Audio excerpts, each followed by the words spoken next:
Alors, on a le plaisir de parler des petits violons aujourd'hui qui sont en concert dimanche à l'église Saint-Pierre-Apôtre à 16 heures. Je rappelle que l'admission, c'est gratuit.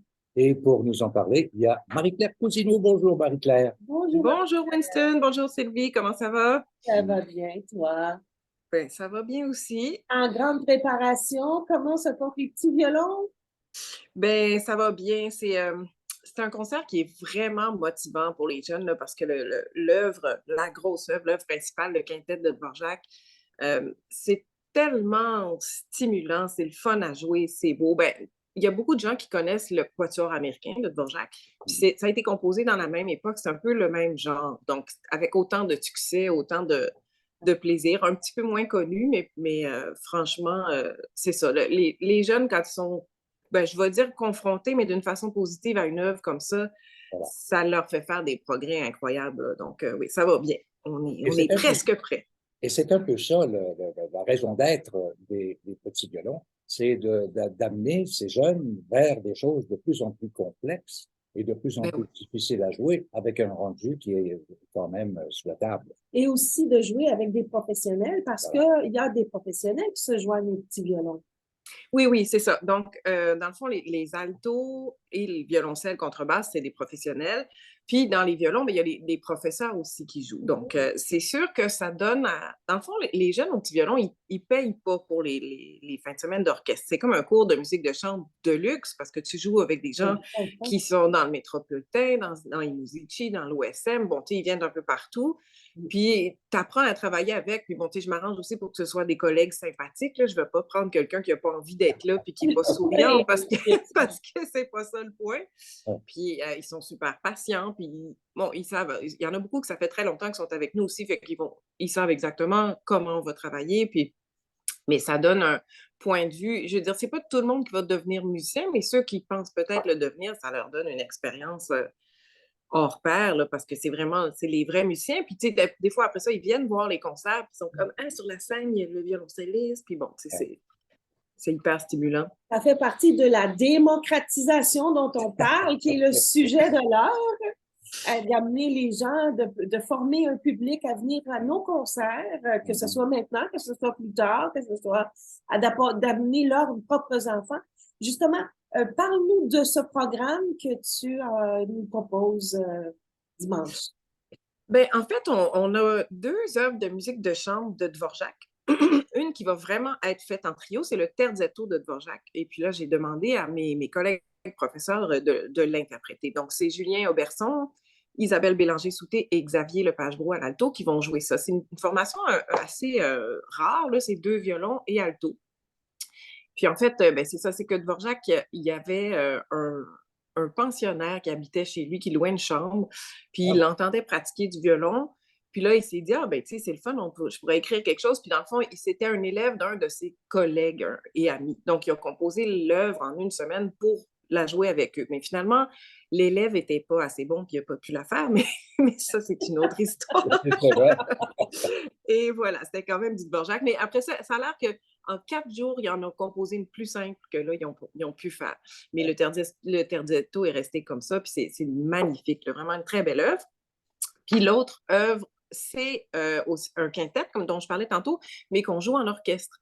Donc, les violons 1, violon 2 ont la partie originale, les altos 1 et 2 aussi, violoncelle aussi. Puis on a travaillé avec, c'est Yannick Chenevert qui est le contrebassiste dans notre orchestre. On a travaillé ensemble pour faire une partie de contrebasse sur mesure parce qu'ils ne pouvaient pas jouer exactement ce que les violoncelles jouent. Des fois, les octaves, ça ne marche pas. Des fois, ça ne s'y prête pas. Donc, on a adapté une partie.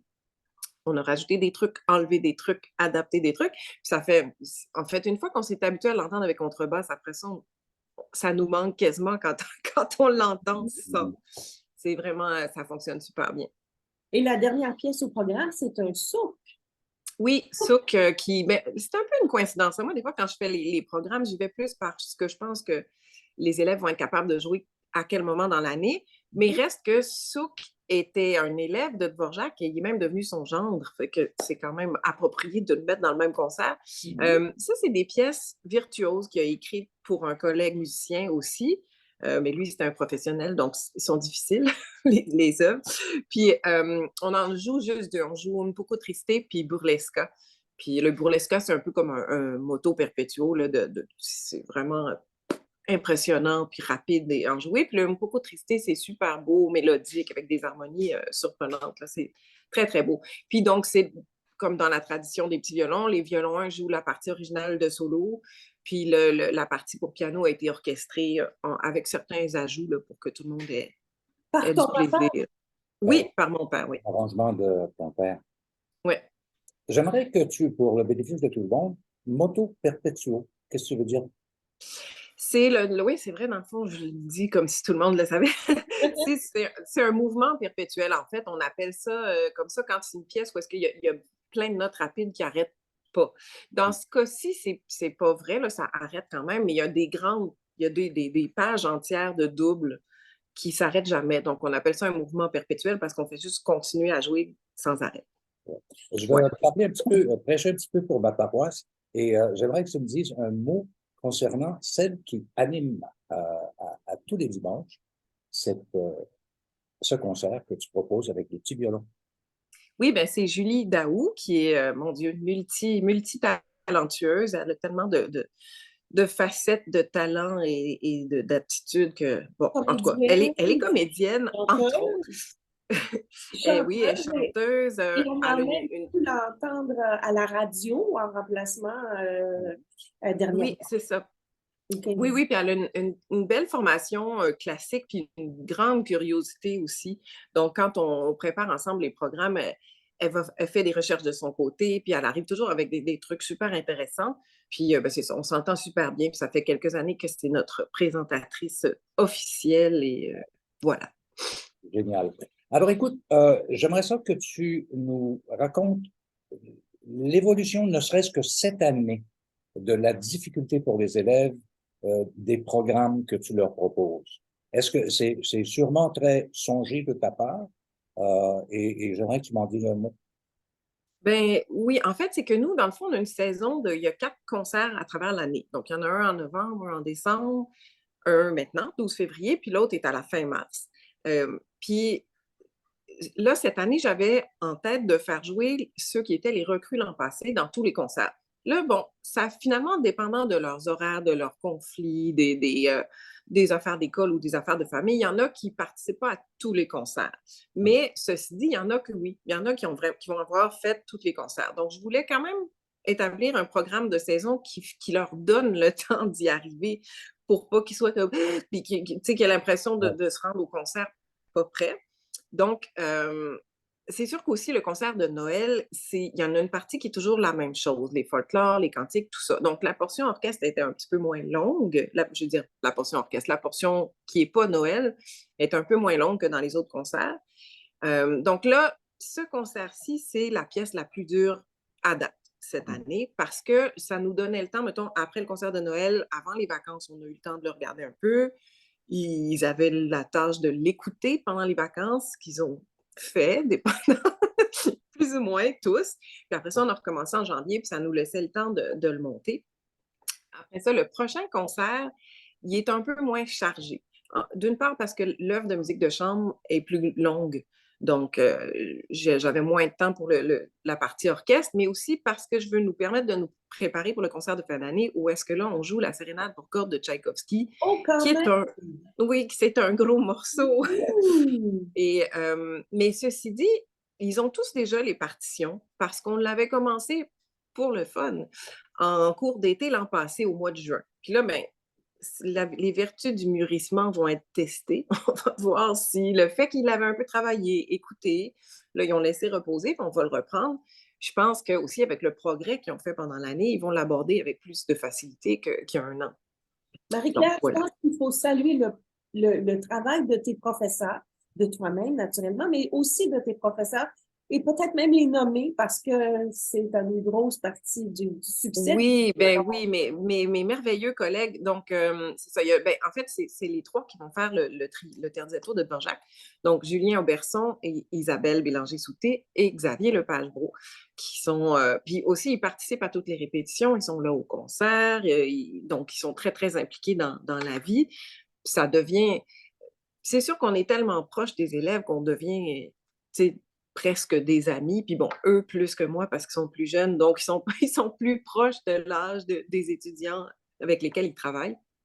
Puis c'est ça, ça devient une petite famille. Puis ça demande une implication, une patience, puis une passion parce que c'est exigeant, c'est gratifiant aussi, ça vaut vraiment la peine. Puis c'est le fun de justement réaliser à chaque année le progrès incroyable que les élèves arrivent à faire. Mais il faut les encadrer, on ne veut pas les lancer là-dedans avec bon, allez, tiens, Absolument. prends ta partition, puis arrange-toi. Wilton, tout à l'heure, a dit que l'entrée était libre, mais Oui. Bien, on demande une contribution volontaire parce qu'évidemment, comme tous les organismes culturels, c'est pas facile par les temps qui courent. Puis bon, tu sais, on est un OSBL, alors on est toujours en recherche de financement. Les gens peuvent aussi aller voir sur notre site, voir qu'est-ce qu'on fait.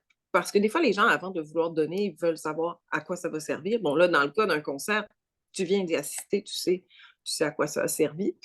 Mais oui, c'est ça. On préfère quand même laisser l'entrée libre parce que sans fixer non plus de prix de contribution volontaire, parce que c'est pas tous les gens qui ont les mêmes revenus, et c'est ça. Et donc, les mêmes moyens, voilà le mot que je cherchais. Et moi, j'encourage fortement les gens à contribuer. Dans la mesure où on peut, c'est clair. Vous êtes toujours à la recherche de mécènes en même temps. Et Aussi, ça aussi, oui. c'est une part importante du OSBL. Oui, puis c'est ça, c'est que l'enseignement, c'est pas quelque chose qui est très glamour, mais c'est tellement important. Puis l'enseignement des arts est pas particulièrement choyé au Québec non plus. Donc, c'est ça, je pense que d'avoir des jeunes qui viennent volontairement, avec plaisir et passion, passer des fins de semaine à apprendre des grosses œuvres de musique de chambre, puis les présenter sur scène, c'est pas rien. Est-ce que c'est déjà quelque chose? Oui. Pendant ce temps-là, ils ne sont pas sur leur cellulaire à part ça. Ben, Voilà. Marie-Claire, si on parle un peu de toi, tu n'es pas seulement professeur et arrangeur à tes heures. Tu as d'autres Vous êtes activités. collègue, là. Oui. Oui, je me prendrais pas le titre d'arrangeur, là. C'est très ponctuel que ça soit arrivé. Mais avec Yannick, c'est arrivé quelques fois parce que pour les petits violons. Mais oui, ben oui, d'ailleurs, c'est ça. Ce soir, nous allons performer toutes les deux sur scène. Oui, parce que cette semaine, je fais aussi le concert de l'Orchestre métropolitain. Mais Isabelle, Julien et Xavier aussi. Donc, c'est notre semaine Dvorak, dans le fond, parce qu'on joue une symphonie de Dvorak. Puis dimanche, on remet ça avec trio et quintette.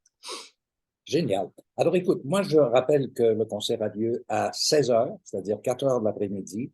C'est à l'église de Saint-Pierre-Apôtre, qui est sur la rue de la Visitation. C'est pas très loin de René Lévesque. Et c'est dimanche. Et c'est dimanche, effectivement.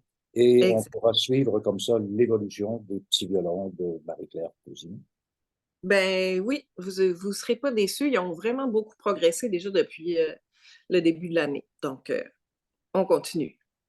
Merci beaucoup, Marie-Claire. Bon concert au petit violon. À tout à l'heure. Merci. À bientôt. Merci. Oui, à tantôt. Puis merci à vous deux. Bye bye.